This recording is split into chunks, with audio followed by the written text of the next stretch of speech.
नमस्कार, news point लेकर हाजिर हूं मैं राजीव। दोस्तों, कांग्रेस ने आज बीजेपी को बुरी तरह घेर लिया है और यह घेराव संसद से लेकर ओडिशा विधानसभा तक नजर आया। जी हां, ओडिशा का नाम ले रहा हूं मैं। बिहार, बंगाल, उत्तर प्रदेश, दिल्ली, इन सब का नाम तो हम लोग, इन सब का जिक्र तो कई बार हम करते हैं, लेकिन ओडिशा विधानसभा तक बीजेपी कैसे घिरी हुई है उसका जिक्र हम यहां पर करेंगे। और संसद के बजट सत्र का दूसरा चरण, दूसरा फेज अभी चल रहा है, आप जानते हैं। और इसमें पहले ही दिन यानी सोमवार को केंद्रीय मंत्री धर्मेंद्र प्रधान ने अपनी एक टिप्पणी में बीजेपी को फंसा दिया और अब ऐसा लग रहा है कि मोदी के मंत्री की ये हरकत बीजेपी को दक्षिण भारत में काफी नुकसान पहुंचाने वाली है, क्योंकि प्रधान ने इतनी अपमानजनक टिप्पणी तमिलनाडु पर की कि अब उसे रिकॉर्ड से ही हटाना पड़ा है। अक्सर विपक्ष के सांसदों के बयान कार्रवाई से हटाए जाते हैं, लेकिन इस बार तो बीजेपी ही फंस गई है। वहीं आज कांग्रेस अध्यक्ष मल्लिकार्जुन खड़गे का रौद्र रूप राज्यसभा में देखने को मिला और इसमें बीजेपी अध्यक्ष जेपी नड्डा सकपकाए हुए नजर आए। उधर ओडिशा में भी बीजेपी ने सरकार तो बना ली, लेकिन अब वहां भी हालात बीजेपी से संभल नहीं रहे हैं। आज तो नौबत विधानसभा में हाथापाई तक पहुंच गई। इधर यूपी, बिहार, महाराष्ट्र, इन तमाम बीजेपी शासित राज्यों में बीजेपी नेताओं की टिप्पणियां पार्टी को मुसीबत में डाल रही हैं और इन सब के बीच मॉरिशस पहुंचे नरेंद्र मोदी के लिए देश में अब नए सवाल तैयार कर लिए गए हैं। समाजवादी पार्टी ने मोदी को सलाह दी है कि मॉरिशस से आने के बाद मणिपुर चले जाएं। वहीं कांग्रेस ने भी एक ट्वीट में बताया है कि मोदी की प्राथमिकता मॉरिशस जाने की है, लेकिन मणिपुर जाने की नहीं है। तो बीजेपी इस समय अपने ही बनाए चक्रव्यूह में फंस रही है और खास तौर पर दक्षिण भारत में पैर जमाने की उसकी जो कोशिश है, उस कोशिश को धर्मेंद्र प्रधान ने काफी नुकसान पहुंचा दिया है। सुनिए कल किस तरह धर्मेंद्र प्रधान ने तमिलनाडु के लिए अपमानजनक टिप्पणी की थी। जरा धर्मेंद्र प्रधान को सुन लेते हैं और उसके बाद चर्चा आगे बढ़ाते हैं। सुनिए जरा। They are ruining the future of Tamil Nadu students. They are not doing justice. They are undemocratic, uncivilized. They are undemocratic, uncivilized. They are ruining the future of Tamil Nadu students. They are not doing justice. They are undemocratic. They are undemocratic, uncivilized. प्रधान की, धर्मेंद्र प्रधान की इस टिप्पणी पर अब तमिलनाडु के सांसदों ने मोर्चा खोल दिया है और आज संसद परिसर में डीएम के सांसद कनिमोझी के नेतृत्व में प्रदर्शन किया गया। वहीं मल्लिकार्जुन खड़गे ने तो मंत्री के इस्तीफे की मांग कर दी है। मल्लिकार्जुन खड़गे को सुनिए। मेरे को ये कहना है कि इस देश के एक भाग को और एक भाग के जनता को अगर आप उनके स्वाभिमान को ठेस लगाने की बात करेंगे और आप ये कहेंगे कि अनकल्चर्ड, अनसिविलाइज्ड और वो मानव नहीं है, अगर ऐसा कहते हैं तो आप मंत्री से इस्तीफा लो। देश को डिवाइड करने की बात कर रहे हैं, देश को तोड़ने की बात कर रहे हैं और देश को डिवाइड करने। I am not allowing that, please, nothing is going on. बड़ी अजीब बात है दोस्तों कि धर्मेंद्र प्रधान की बात का जिक्र करते हुए खड़गे इस्तीफे की मांग कर रहे हैं तो उनकी बात को रिकॉर्ड में शामिल नहीं किया जा रहा है। और दरअसल बीजेपी का डर अब संसद के भीतर भी खुलकर दिखाई दे रहा है और कल भी इसी तरह वोटर लिस्ट में गड़बड़ी पर चर्चा की अनुमति नहीं दी गई। चाहे धर्मेंद्र प्रधान का मामला हो या और कोई भी मामला हो, बीजेपी साफ यहां डरी हुई, सहमी हुई दिखाई दे रही है। हालांकि मल्लिकार्जुन खड़गे भी अब खुलकर अपनी नाराजगी जाहिर करने में लगे हुए हैं। कल जेपी नड्डा ने विपक्ष के वॉकआउट के बाद विपक्षी सदस्यों की निंदा की थी और नेता प्रतिपक्ष सहित सभी सदस्यों को रिफ्रेशर कोर्स करवाने की नसीहत दी थी। तो आज खड़गे ने नड्डा को यही सलाह पलट कर दे दी।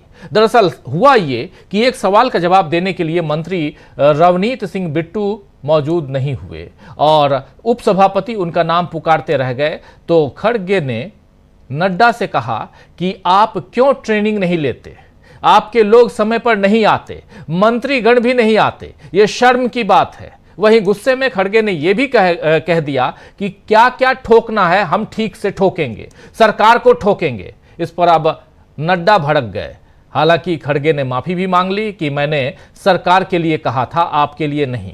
लेकिन फिर भी नड्डा नाराज हैं और समझा जा सकता है कि उनकी नाराजगी आखिर क्यों है, क्योंकि बीजेपी सब तरफ से घिर रही है। वैसे ओडिशा में ही आज कांग्रेस विधायक तारा प्रसाद बहिनीपति ने बीजेपी विधायक जयनारायण मिश्रा पर मारपीट का आरोप लगाया है। आपको बता दूं कि विधानसभा में बीजू जनता दल के विधायकों ने जहां मिश्रा की टिप्पणी पर मुख्यमंत्री मोहन चरण मांझी से स्पष्टीकरण की मांग की, जिसमें उन्होंने साल 1936 में ओडिशा में तत्कालीन कौशल के विलय को ऐतिहासिक भूल बताया था, वहीं कांग्रेस विधायक राज्य में महिलाओं के खिलाफ अपराधों में वृद्धि पर विरोध जता रहे थे और सरकार से जवाब मांग रहे थे। बीजेपी सरकार ने जवाब तो नहीं दिया, अलबत्ता मारपीट की नौबत जरूर आ गई। इस बारे में कांग्रेस विधायक सोफिया फिरदौस ने बताया है कि पहली बार महिला सदस्य आज विधानसभा में स्थिति से घबरा गई। जब सदन में हंगामा हो रहा था तो अध्यक्ष को कार्रवाई की अनुमति नहीं देनी चाहिए थी। हमारे वरिष्ठ नेता को बीजेपी के विधायकों ने घेर लिया। वहीं बीजेडी के विधायक अरुण कुमार साहू ने कहा है कि हमने कभी भी विपक्ष और सत्ता पक्ष के सदस्यों को सदन के वेल में इस तरह से लड़ते भिड़ते नहीं देखा। ओडिशा विधानसभा के इतिहास में ऐसा कभी नहीं हुआ, यह कहना था उनका। तो दोस्तों, अब ओडिशा में बीजू जनता दल और कांग्रेस साथ आ रहे हैं। उधर दक्षिण भारत में नया मोर्चा बीजेपी के खिलाफ खुल गया है और दिल्ली में संसद में बीजेपी पूरी तरह से घिरी हुई है। तो अपने ही बनाए चक्रव्यूह में कैसे फंस रही है बीजेपी, और अब क्या कोई सुरक्षा घेरा अपने लिए बना पाएगी बीजेपी, या इसी तरह फंसी रहेगी? आज इन्हीं सब पे चर्चा करेंगे, चाहे वो सदन के अंदर हो या सदन के बाहर हो, चाहे वो दिल्ली में हो या ओडिशा में हो। और होली का त्यौहार जल्द ही 2 दिन बाद है, तो होली पर भी बहुत सियासत चल रही है। और होली की बात करें तो उत्तर प्रदेश और बिहार सामने आता है, क्योंकि उत्तर प्रदेश और बिहार में लगातार सियासत चल रही है। इन सब पे चर्चा करेंगे। हमारे साथ कुछ वरिष्ठ साथी जुड़े हुए हैं, पहले उन सबसे आपका परिचय करवाता हूं, आगे बढ़ते हैं। देखिए, हमारे साथ 5 वरिष्ठ साथी जुड़े हुए हैं। शकील अख्तर जी हैं हमारे साथ अनिल सिन्हा जी हैं, प्रोफेसर रविकांत जी जुड़े हुए हैं, प्रशांत टंडन जी हैं और अमलेंदु उपाध्याय जी हैं। आप पांचों का स्वागत इस्तकबाल है। स्वागत आप तमाम दोस्त साथी शुभचिंतक आप सबका जो अब तक जुड़ चुके हैं उनका भी, जो जुड़ने वाले हैं उनका भी। शकील जी, सीधे आपके पास आना चाहता हूं। शकील जी, क्या क्या हुआ आज पार्लियामेंट में? और खड़गे साहब नाराज थे और ठोकने ठाकने की बात कर रहे थे, क्या हुआ? देखिए, दोनों जगह दोनों सदनों में आज भारी हंगामा रहा और सरकार को दोनों जगह मुश्किलों का सामना करना पड़ा। आपने राज्यसभा का जिक्र किया है तो पहले उसी की बात करते हैं। राज्यसभा में आज मल्लिकार्जुन खड़गे ने, जो विपक्ष के नेता हैं, उन्होंने सीधे धर्मेंद्र प्रधान से इस्तीफा मांग लिया। और ये जो एक ऐसी चीज है जिसको लेकर डीएमके जो है हमेशा से ये चाहती थी कि धर्मेंद्र प्रधान को अब मंत्रिमंडल में नहीं रहना चाहिए। आज सुबह जिसका आपने जिक्र किया कि संसद परिसर में प्रदर्शन किया, तो वो सिर्फ डीएमके नहीं थी, उसमें कांग्रेस भी शामिल थी। कांग्रेस के सांसद भी जो थे तमिलनाडु के, वो उसमें शामिल रहे और उन्होंने डीएमके के शिक्षा मंत्री धर्मेंद्र प्रधान का इस्तीफे की मांग करी। आज खड़गे जी जो थे वाकई भारी गुस्से में थे, वो जाहिर है क्योंकि उनको बोलने के बीच में बार बार रोका टोका जा रहा था। जब वो बोलने खड़े हुए तो उपसभापति ने टोका कि मैंने आपको नहीं बुलाया था। सारे विपक्ष के लोग कहने लगे कि नेता प्रतिपक्ष कभी भी बोल सकता है, नेता प्रतिपक्ष को अधिकार है, सदन के नेता को भी अधिकार है, वो दोनों कभी भी बोल सकते हैं। तो इस पे सबसे पहले जो है उपसभापति हरिवंश जो है वो टिप्पणी करने लगे। तो मल्लिकार्जुन खड़गे ने बड़े साफ शब्दों में कहा कि यहां तानाशाही चल रही है, और इस तानाशाही शब्द से वो सारे के सारे लोग परेशान हो गए। सरकार कह रही थी कि हमसे कहा, और उपाध्यक्ष उपसभापति कह रहे थे कि हमसे कहा। खड़गे जी ने कहा कि ये जो है, जिस मंत्री की बात करने के लिए मैं खड़ा हुआ हूं, वो मंत्री तमिलनाडु के लोगों को असभ्य कह रहा है। वो जनता के जो जनता है तमिलनाडु की, उनको उनके स्वाभिमान पर चोट पहुंचा रहा है। तो खड़गे जी ने बहुत जबरदस्त कहा, और जिसका आपने जिक्र किया वो तो उन्होंने कहा कि ठोक देंगे, लेकिन उन्होंने कहा कि स्पष्ट है, ये ठोक देने का मतलब ये है कि हम अपनी बातों से, अपने तर्कों से, अपने तथ्यों से सरकार के सामने सही तस्वीर रख देंगे। लेकिन वो उसको भी उपसभापति अपने ऊपर ले गए कि मुझसे कहा है तो खड़गे जी ने इसे कोई अहम का इशू नहीं बनाया, प्रेस्टीज का इशू नहीं बनाया। उनका अगर आपको ऐसा लगता है तो मैं अपने शब्द आपसे वापस लेता हूं, लेकिन मैंने सरकार से कहा है और ये साफ कहा उन्होंने कि सरकार से मैं अपने शब्द वापस लेने वाला नहीं हूं, न माफी मांगने वाला हूं। मैंने सरकार से कहा ठोक देंगे और इस सरकार को ठोका जाना चाहिए। दूसरी बात, आज लोकसभा में भी जबरदस्त हंगामा हुआ। राहुल गांधी आज आए थे, वो देख रहे थे मणिपुर का बजट पेश किया गया था। दरअसल मणिपुर पे ही चर्चा थी। उपनेता गौरव गोगोई है वो बोल रहे थे, तो गौरव गोगोई के बोलने पर वित्त मंत्री सीतारमण टोका टोकी कर रही थी जी। यह आश्चर्य की बात है कि इतनी सीनियर मिनिस्टर जो है वो जो है बीच बीच में टोक रही थी, और स्पीकर तो कर ही रहे थे, स्पीकर और वित्त मंत्री दोनों और बाकी सदस्य। तो गौरव गोगोई ने आज बड़ा जबरदस्त बोला। उन्होंने मणिपुर पे तो बोला ही, लेकिन एक बड़े व्यापक इशू पे उन्होंने बोला जिसको पूरा देश सुनना चाहता था और अंतर्राष्ट्रीय समुदाय भी सुनना चाहता था। वो था अमेरिका के साथ टैरिफ समझौते पे, और इसी पे सबसे ज्यादा हंगामा हुआ। गौरव गोगोई ने कहा कि प्रधानमंत्री ने क्या गुपचुप समझौता किया है ट्रंप के साथ, वो बताया जाए। इस पे सारे लोग भड़क गए। स्पीकर ने कहा कि आप प्रधानमंत्री पे आरोप नहीं लगा सकते। उनका मैं आरोप नहीं लगा रहा हूं कोई। सीतारमण ने यही बात कही। उन्होंने कहा कि देखिए, ये हमारे देश के किसानों के लिए बहुत जरूरी है।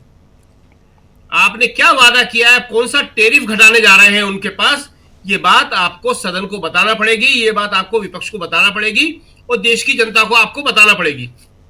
देखिए राजीव जी, ये सवाल इतना इंपॉर्टेंट है, बहुत ही गंभीर मामला है। ये भारत के किसान के हितों का ये मामला है।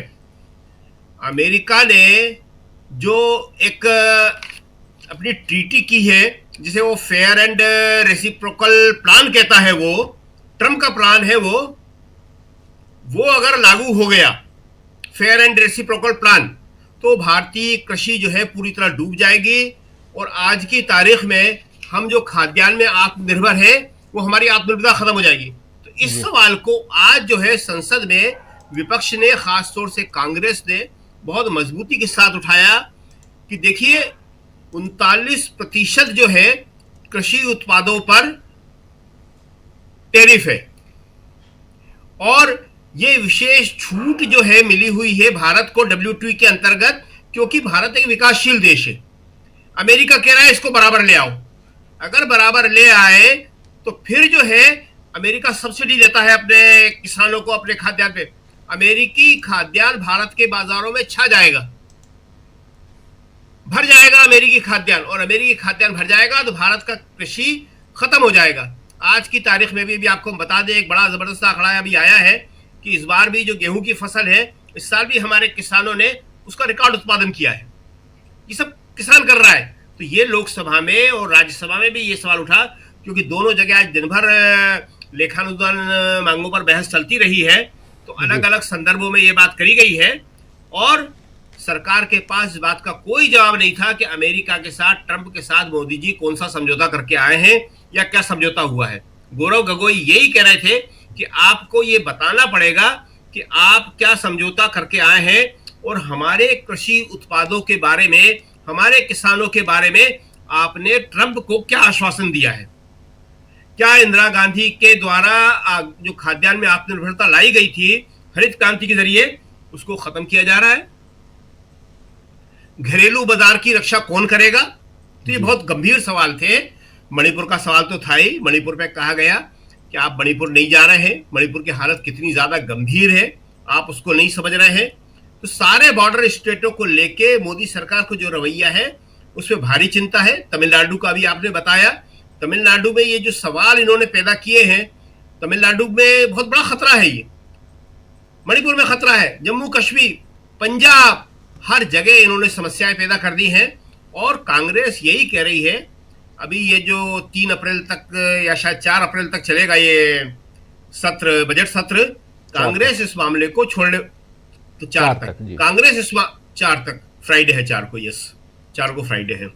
कांग्रेस इस मामले को छोड़ने वाली नहीं है। जी राजीव जी। जी बिल्कुल, कांग्रेस नहीं छोड़ने वाली है। विपक्ष का साथ है कांग्रेस को, और चाहे संसद के अंदर हो या विधानसभाओं में हो, खासकर ओडिशा विधानसभा में भी जिस प्रकार कांग्रेस का साथ देते हुए बीजू जनता दल यानी बीजेडी के लोग नजर आए, वहां के उनके सदस्य नजर आए, तो ये साफ नजर आ रहा है कि एक अलग समीकरण बनता हुआ यहां दिखाई दे रहा है। जल्दी से आना चाहता हूं प्रशांत टंडन जी आपके पास। प्रशांत जी, सदन के अंदर जो कुछ हो रहा है और उसमें भी धर्मेंद्र प्रधान का जो बयान अभी आप लोग सुन रहे थे, वो बयान कितना मायने रखता है दक्षिण भारत की सियासत में? ये बयान क्या एक अलग सियासी मोड़ पे जाता हुआ, इस बयान के कारण वहां की सियासत अलग दिखाई देती है आपको? कनिमोझी अलग बात कह रही हैं, और लेकिन सब चाहे डीएमके हो, एआईडीएमके हो, सब एक मंच पे हैं।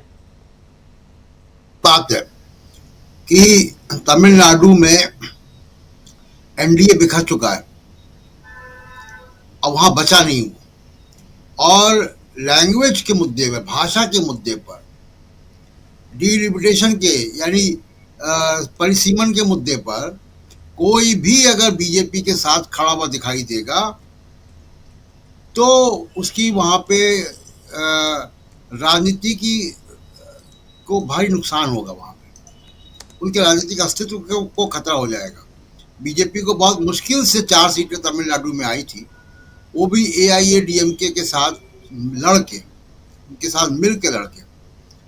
वो बहुत बड़ा खतरा है कि दक्षिण भारत में कर्नाटक से साफ हो गए, तेलंगाना में बहुत शोर मचा, सरकार नहीं बन पाई, और अब तमिलनाडु में थोड़ा बहुत एक फुटहोल्ड है, वो भी जाएगा। एक दूसरी बात की, जब भारतीय भाषाओं को, मैं इसको क्षेत्रीय भाषाएं कभी नहीं कहता हूँ, भारतीय भाषाओं के प्रति सबका सम्मान होना चाहिए। ये बड़ी गलतफहमी है कि हिंदी राष्ट्रीय भाषा, हिंदी राजकीय भाषा है। हिंदी और अंग्रेजी में राजकीय काम होता है, सरकारी काम की भाषा है वो राष्ट्रीय स्तर पर।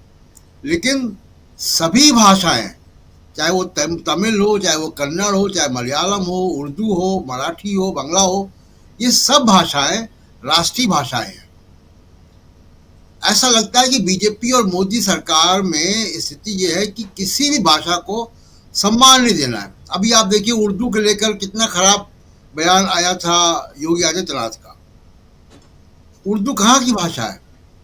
इसी भारत की भाषा है, यहीं पैदा हुई है, यहीं मेरठ में, दिल्ली के बगल में पैदा हुई है उर्दू, और हम एक सेंटेंस नहीं बोल सकते, योगी आदित्यनाथ भी नहीं बोल सकते एक भी सेंटेंस बगैर उर्दू के अल्फाज के इस्तेमाल के।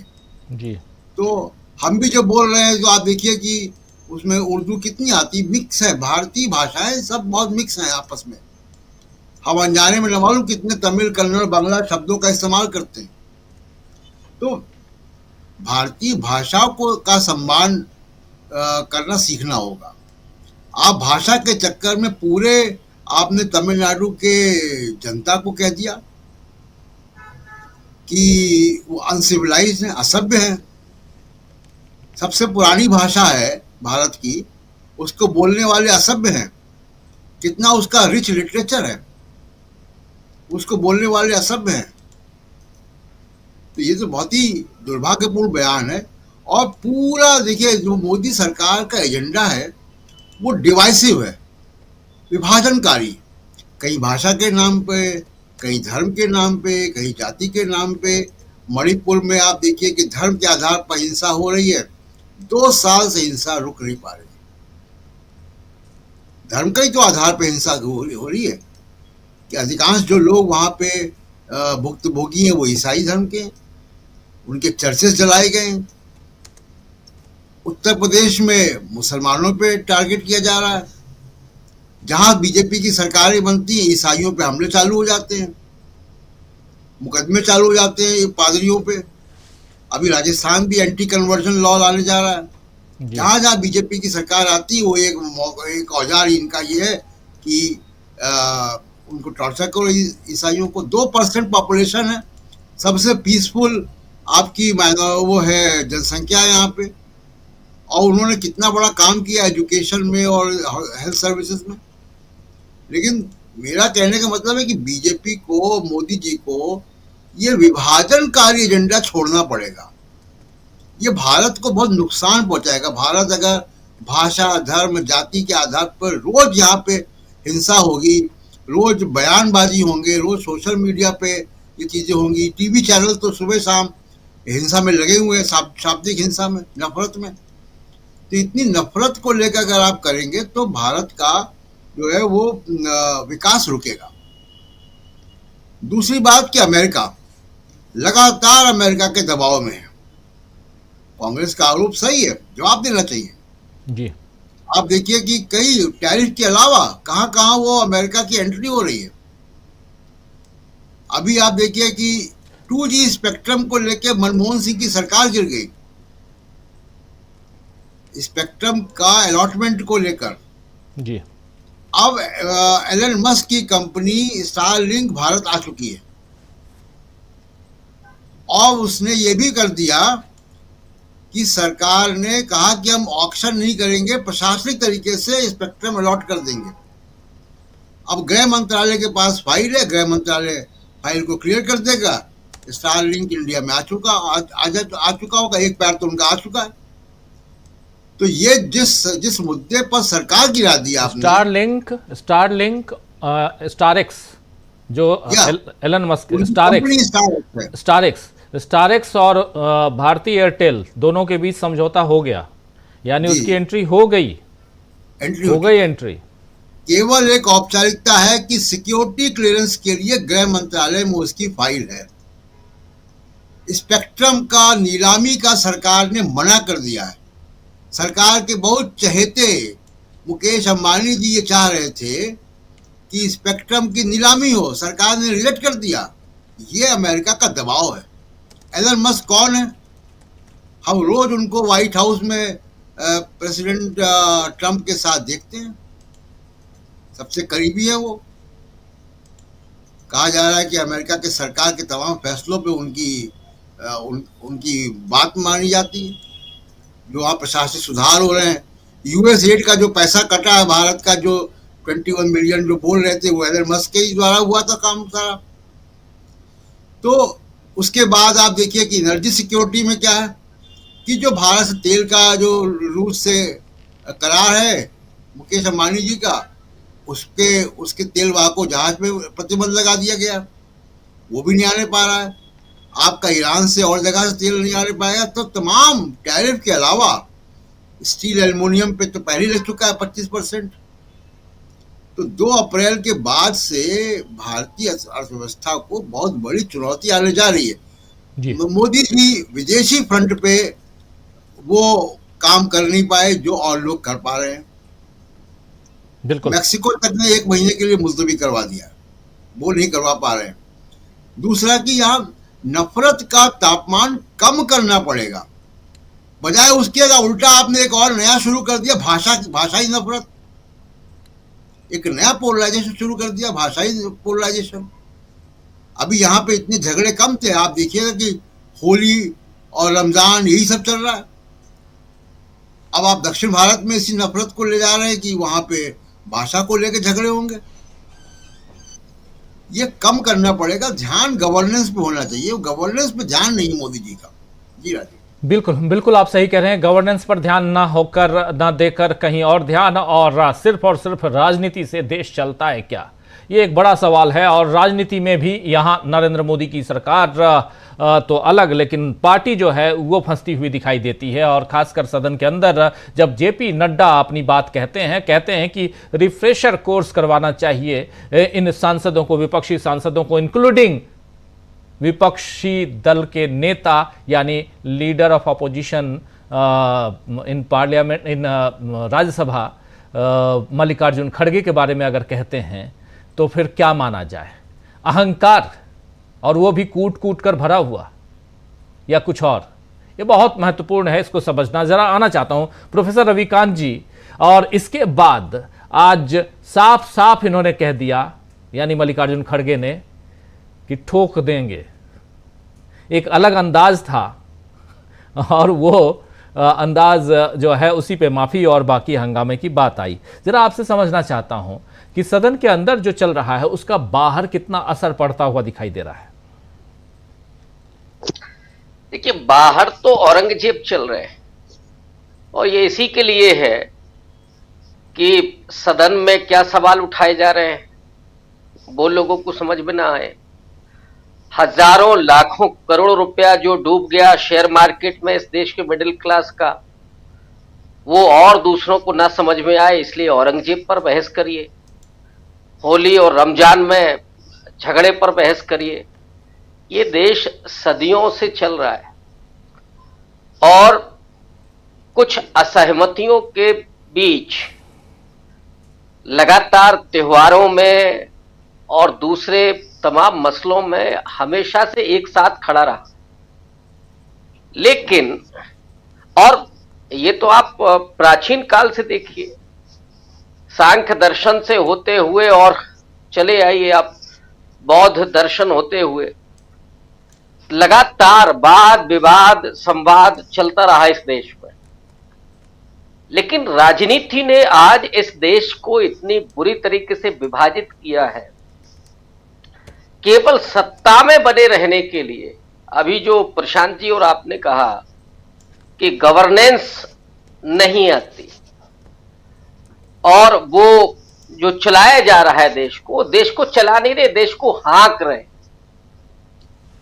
उनको फर्क नहीं पड़ता। वो राजनीति इसलिए नहीं कर रहे कि उनको देश को बनाना है। बीजेपी और आरएसएस की राजनीति है कि कैसे सत्ता में बने रहना है और वर्चस्व अपना स्थापित करना है। संविधान के जरिए जो समता, न्याय और बंधुत्व को स्थापित करने का प्रयास हो रहा था, उसको उलट करके सिर के बल खड़ा कर दीजिए और चले जाइए 10वीं शताब्दी में। ये इस देश में हो रहा है। अब पार्लियामेंट के भीतर खड़गे जी ने जो बात कही वो सबको समझ में आ रही है कि किसके लिए कही उन्होंने, लेकिन उसको पकड़ लेना कि नहीं साहब आपने चेयर के लिए कहा। फिर भी आप देखिए खड़गे जी का बड़प्पन कि उन्होंने माफी मांगी, और माफी मांगने से कोई व्यक्ति छोटा नहीं होता। उन्हें लगा कि शायद मेरे कहने में कुछ शब्द इधर उधर हो गए, लेकिन उन्होंने ये भी कहा कि सरकार के खिलाफ ये मेरे शब्द हैं और वो बरकरार रहेंगे, क्योंकि सरकार जिस तरह का रवैया अपना रही है, जनहित के मुद्दों पर, लोगों से जुड़े मुद्दों पर आप बात नहीं होने देंगे, विपक्ष को बात रखने का मौका ही नहीं देंगे, और लगातार आप नफरत की राजनीति, कहां से निकले थे कहां भाषा तक चले गए। और ये तो अंग्रेजों से भी पड़े वाले। अंग्रेजों ने समूचे भारत के लोगों को असभ्य कहा और 200 साल तक इस देश में राज किया। तो धर्मेंद्र प्रधान जो कह रहे हैं तमिलनाडु के बारे में, दक्षिण भारतीयों के बारे में, वो कितना अपमानजनक है और कितना संवैधानिक दृष्टि से भी गलत है। धर्मेंद्र प्रधान से माफी नहीं मंगवाई जाती, माफी तो धर्मेंद्र प्रधान को मांगनी चाहिए जो भारतीय दक्षिण से है। मैं शब्द को बहुत ध्यान से ये रख रहा हूं कि जो भारतीय हमारे दक्षिण से है, आमतौर पर दक्षिण भारतीय कह दिया जाता है, लेकिन सही शब्द जो प्रयोग करना चाहिए कि जो भारतीय हमारे दक्षिण में रहते हैं, उनके भाषा के लिए। और तमिलनाडु से लेकर के केरल तक स्थिति क्या है, वहां का ह्यूमन डेवलपमेंट इंडेक्स देखिए, एजुकेशन देखिए, रोजगार की स्थिति देखिए, वहां समृद्धि देखिए, लोगों का रहन सहन आप देखिए। वो उत्तर भारतीयों से 20 नहीं 21, 22 और 24 है, और आप उनको असभ्य कह रहे हैं जी। कितना अपमानजनक। जिसने सरेआम अपमान किया है वो माफी नहीं मांगेगा और एक शब्द पकड़ करके खड़गे जी का, ताकि इस पर ध्यान ना जाए किसी का। ये जो ऑफेंसिव राजनीति है, ये अल्टीमेटली इस देश का बड़ा नुकसान कर रही है। कितने आप दायरों में बांटेंगे, कितने तरीके से आप विभाजन करेंगे, कभी धर्म के आधार पर, कभी जाति के आधार पर, कभी भाषा के आधार पर। ये विभाजन देश को कहां लेकर के जाएगा? क्या चर्चिल की बात सही होने जा रही है कि ये जो विभिन्न समुदायों में बटा हुआ देश है, वो एक राष्ट्र बनकर के नहीं रह सकता? आजादी के बाद इस देश ने यह साबित किया कि चर्चिल गलत था, लेकिन चर्चिल ने जो कहा होगा वो संभवतः आरएसएस को ध्यान में रख करके कहा होगा, हिंदू महासभाओं, जनसंघियों को ध्यान में रख करके कहा होगा कि ये नहीं रह सकते। आज उसी तरफ ये लोग लेकर के जा रहे हैं, जहां देश को बनाने की जरूरत थी, लोगों को एकजुट करने की जरूरत थी, चाहे वो तमिल के हो, चाहे वो उड़िया के हो, उनको सम्मान देने की जरूरत थी। ये सही है कि हिंदी ने इस देश को जोड़ा, हिंदी संपर्क भाषा बनी, और जो लोग ये गुमान लेकर के पैदा हुए हैं कि साहब हिंदी राष्ट्रभाषा है, उन्हें जरा संविधान सभा की बहस को देख लेना चाहिए जी। क्यों संविधान में हिंदी को राष्ट्रभाषा के रूप में दर्ज नहीं किया गया?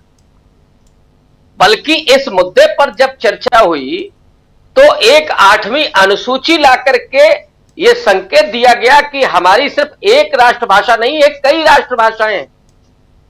तो जो 8वीं अनुसूची में भाषाएं हैं वो सब राष्ट्रभाषाएं हैं, उनकी उतनी ही पुरानी संस्कृति है, उतनी ही व्याकरण है, उतना ही उनकी भाषा समृद्ध है और उतना ही उनका सम्मान है। ये नहीं होगा कि हिंदी के प्रति तो हमारा सम्मान है और तमिल का हम अपमान करें, ये नहीं। हमारा जितना सम्मान हिंदी के प्रति है उतना ही हम सम्मान तमिल के प्रति व्यक्त करेंगे, तभी देश बनेगा। लेकिन बीजेपी और उसके लोग, आरएसएस के लोग जो हिंदी को थोपना चाहते हैं, थोपने से देश टूटता है। और संविधान सभा और उसके बाद जो लोग थे वो क्या समझ नहीं पा रहे थे इस बात को? उन्होंने समझा, उन्होंने सिर्फ बड़ा दिल नहीं दिखाया, उन्होंने इस बात को महसूस किया कि अगर हम इस जिद पर आते हैं तो देश कमजोर होगा।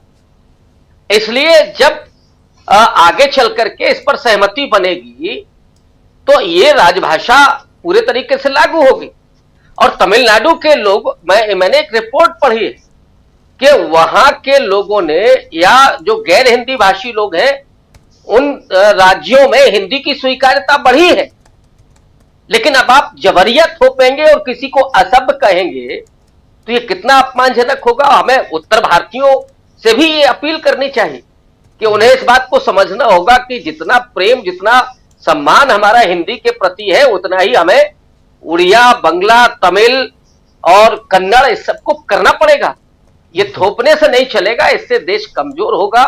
लेकिन इनका मकसद तो सिर्फ देश को तोड़ना है, कमजोर करना है, विभाजन करना है और केवल सत्ता में रह करके अपना वर्चस्व स्थापित करना है। देश कहीं भी डूबे, कहीं भी जाए, किसी की रकम डूबे, लोग कमजोर हो, असमानता बढ़े, किसान आत्महत्या करे, दलित पिछड़े बर्बाद हो जाए, महिलाओं के बलात्कार हो, उत्पीड़न हो, कोई फर्क नहीं पड़ता। इनसे अगर हम संवेदनशीलता की उम्मीद करते हैं तो शायद हम कुछ ज्यादा ही सोच रहे हैं। मुझे तो कतई नहीं है राजीव जी, कोई उम्मीद नहीं है।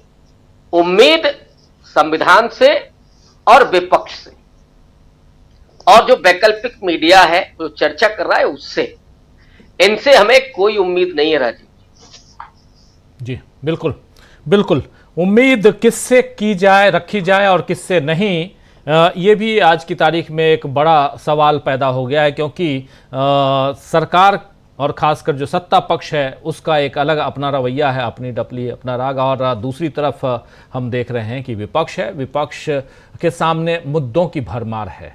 लेकिन क्या उन मुद्दों को विपक्ष बहुत मजबूती के साथ उठा पा रहा है? दक्षिण का मसला आया और उसमें भाषा विवाद, परिसीमन, ये दोनों डिलिमिटेशन जिसको इंग्लिश में बोलते हैं, ये दोनों मसला ऐसा है जिस पर लगातार चर्चा हो रही है।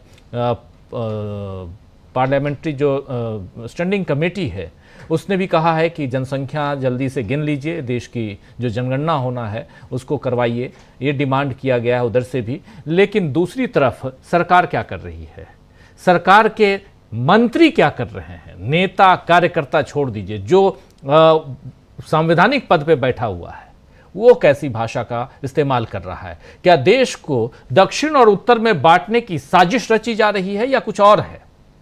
तो समझना चाहता हूं अनिल जी, उत्तर को भी बहुत नजदीक से आप जानते हैं, उत्तर में पैदा हुए आप और बीच में रहते हैं, दक्षिण को भी बहुत नजदीक से आप जानते हैं, इसलिए आपसे समझना चाहता हूं कि क्या ये साजिशन ऐसा किया जा रहा है। धर्मेंद्र प्रधान का बयान बड़े संजीदगी के साथ वो बयान दिया करते हैं, उनसे ये उम्मीद नहीं थी।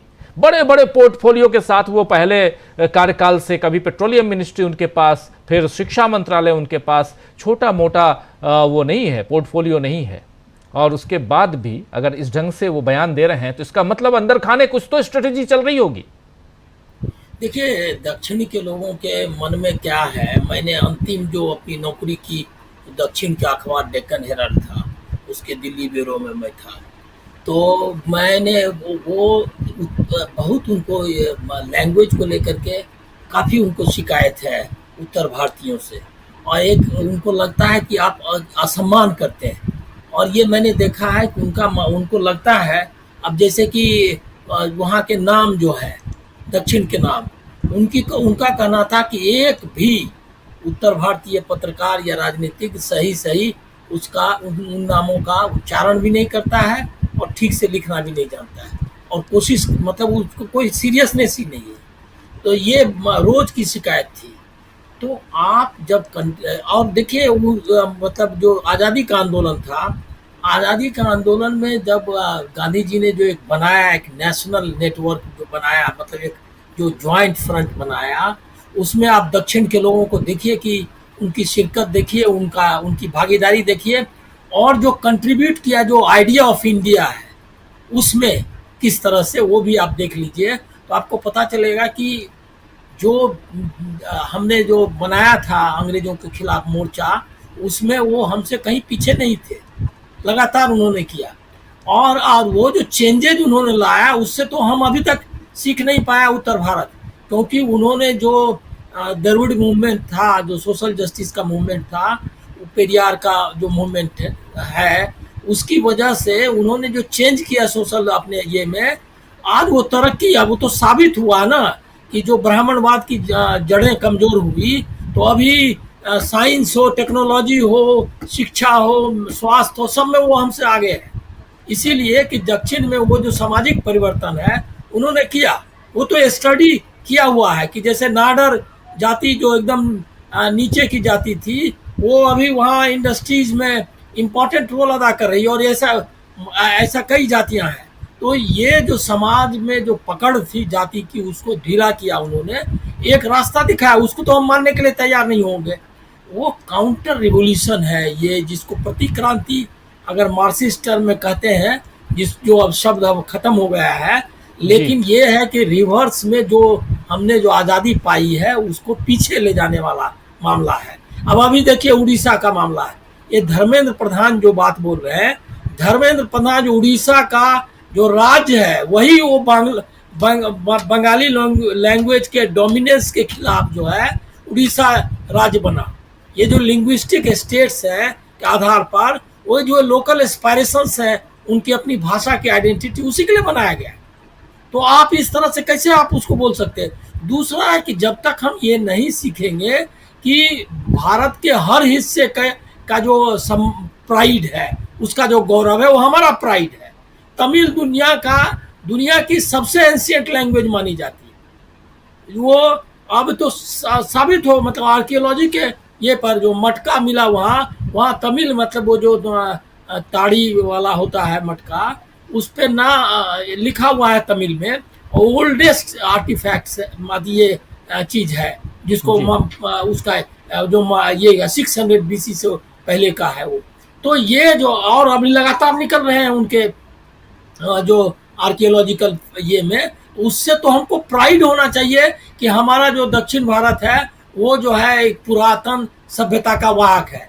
तो ये नहीं है, क्योंकि आपका प्रॉब्लम क्या है कि एक देखिए दो चीजें, एक तो जो फॉल्स प्राइड है संस्कृत को लेकर के, हिंदी को लेकर के, जाति को लेकर के, ब्राह्मणवाद का जो ये है वो लेकर के, हिंदुत्व को लेकर के, हिंदू हम हैं और श्रेष्ठ हैं, ये भी गलत है।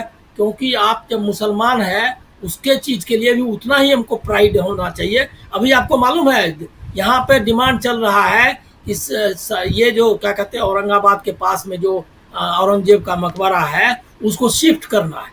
अब बताइए उसके टॉम मतलब वो मकबरे से छेड़छाड़ करने का इरादा है, उसको शिफ्ट करना, मकबरा को शिफ्ट करने की बात कर रहे हैं। मतलब आप सोच लीजिए कि कितना डेंजरस है ये। और संभल में ये ढूंढ को नया अयोध्या बनाना चाहते हैं ये जो है। और आपने देख ही लिया कि मणिपुर को ऐसे जगह पहुंचा दिया आरएसएस और बीजेपी ने, जहां से कोई तरह का उनका जो लंबे मतलब एथनिसिटी को लेकर के उनका भले ही कुछ तकरार उनकी थी, लेकिन रिलीजियस फाइट नहीं था, उसको एकदम उन्होंने सांप्रदायिक बना दिया।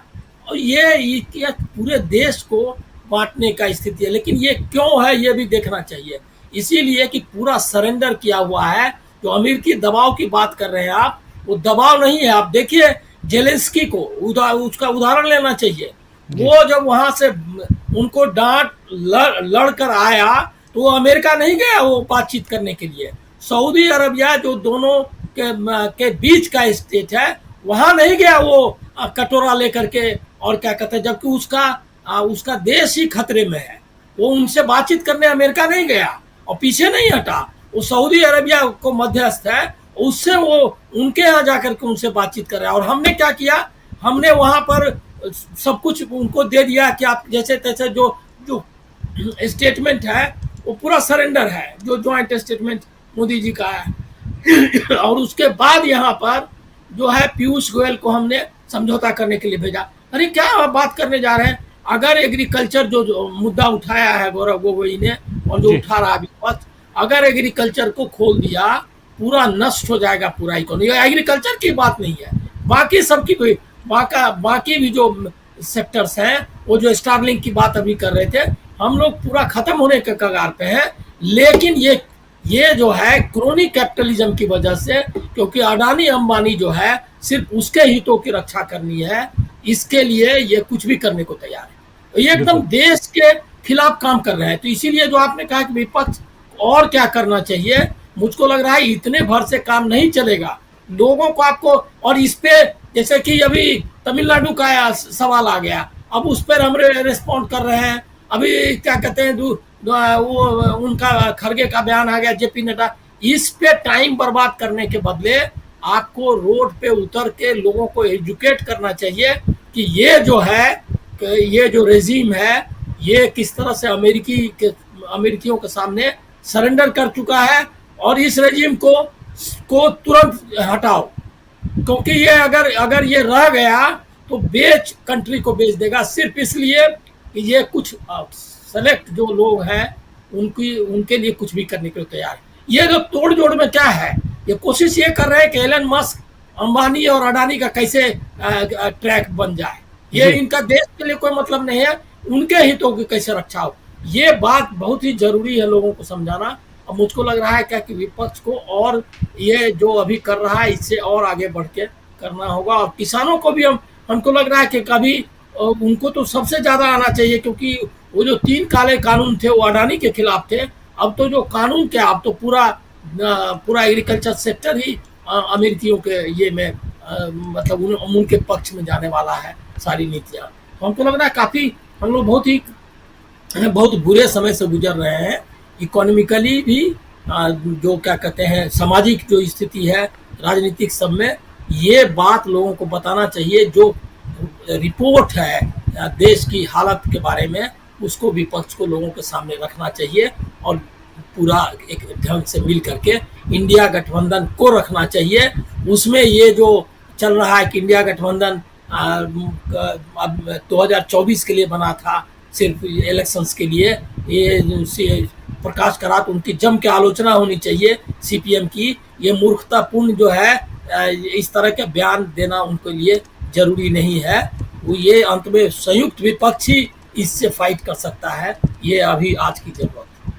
बिल्कुल बिल्कुल आप सही कह रहे हैं। बहुत कुछ यहाँ जो दक्षिण बनाम उत्तर करने की कोशिश हो रही है, आखिर क्यों हो रही है, इसको समझने की कोशिश हम इधर कर रहे हैं अपने साथियों के जरिए। और संसद के अंदर जो कुछ हुआ या जो कुछ होने वाला है इसका विश्लेषण भी, और साथ साथ ये भी कि आखिर विपक्ष जो है वो हमलावर कई मुद्दे देख लीजिए कितने सारे हैं, और उनमें चाहे चुनाव आयोग का मुद्दा हो, आज एक डेलीगेशन टीएमसी का वो चुनाव आयोग में मिलके आया है, तो चुनाव आयोग का मुद्दा हो जिसमें वोटर लिस्ट अभी सबसे ऊपर है, चाहे मुद्दा जो है वो वक्फ बिल का हो, चाहे मुद्दा इधर भाषा विवाद का हो या डिलिमिटेशन का हो या जनसंख्या यानी जनगणना का हो, ये तमाम मुद्दे क्यों महत्वपूर्ण हैं और इन मुद्दों से क्यों भागना चाहती है भाजपा, ये हम समझने की कोशिश कर रहे हैं। और क्या दक्षिण और उत्तर का मुद्दा उठाकर भाजपा को कोई फायदा होगा? जिस ढंग का बयान धर्मेंद्र प्रधान ने दक्षिण भारत के लिए दिया है, उससे क्या भाजपा को फायदा है या नुकसान है, ये सब कुछ समझेंगे हम यहाँ पे। अमलेंदु जी, जरा आपके विचार इस पे। देखिए राजीव जी, धर्मेंद्र प्रधान ने जो बयान दिया है बहुत सोच समझकर और भारतीय जनता पार्टी की जो रणनीति है उसके तहत दिया है। ये कोई आवेश में या भावावेश में निकला हुआ कोई वक्तव्य नहीं है, ये बहुत सोची समझी रणनीति के तहत दिया गया है। भारतीय जनता पार्टी का राजीव जी शुरू से नारा रहा हिंदी हिंदू हिंदुस्तान, और ये उसके लिए काम करते रहे हैं। तो ये हिंदी हिंदू हिंदुस्तान जो इनका नारा था, ये असल में इस देश के लिए एक विभाजन का नारा बन गया है बिल्कुल पूरी तरीके से, और ये जिस तरीके से थोपना चाहते हैं उसका विरोध हो रहा है। महत्वपूर्ण बात राजीव जी ये है कि इससे भारतीय जनता पार्टी को ये लगता है कि चूंकि इन्होंने काफी प्रयास किया कि किसी भी तरीके से दक्षिण में इनके पैर फैल जाएं, कर्नाटक को छोड़ के राजीव जी इनकी कहीं जो थी वो दाल गली नहीं है इस तरीके से जिस तरीके से ये चाहते हैं। और जो ये डिलिमिटेशन लाया जा रहा है उसमें भी राजीव जी जो 7 राज्य जो प्रभावित हो रहे हैं उससे होंगे प्रभावित डिलिमिटेशन से, उसमें केवल कर्नाटक ऐसा है जहां ये सरकार में रहे हैं, वरना और उड़ीसा जो है जहां अब आए हैं ये, तो उड़ीसा के दक्षिण में नहीं है लेकिन वो भी 7 राज्य हैं जो इससे प्रभावित होंगे। तो ये इस तरीके से चाहते हैं कि इसका लाभ जो उठाया जाए, और चूंकि वहां दक्षिण में बढ़ नहीं सकते हैं तो उत्तर बनाम दक्षिण करके ये उत्तर भारत में अपनी जो जड़ें और ज्यादा मजबूत करें। तो ये इनकी एक सोची समझी रणनीति है, उसके तहत ये कर रहे हैं।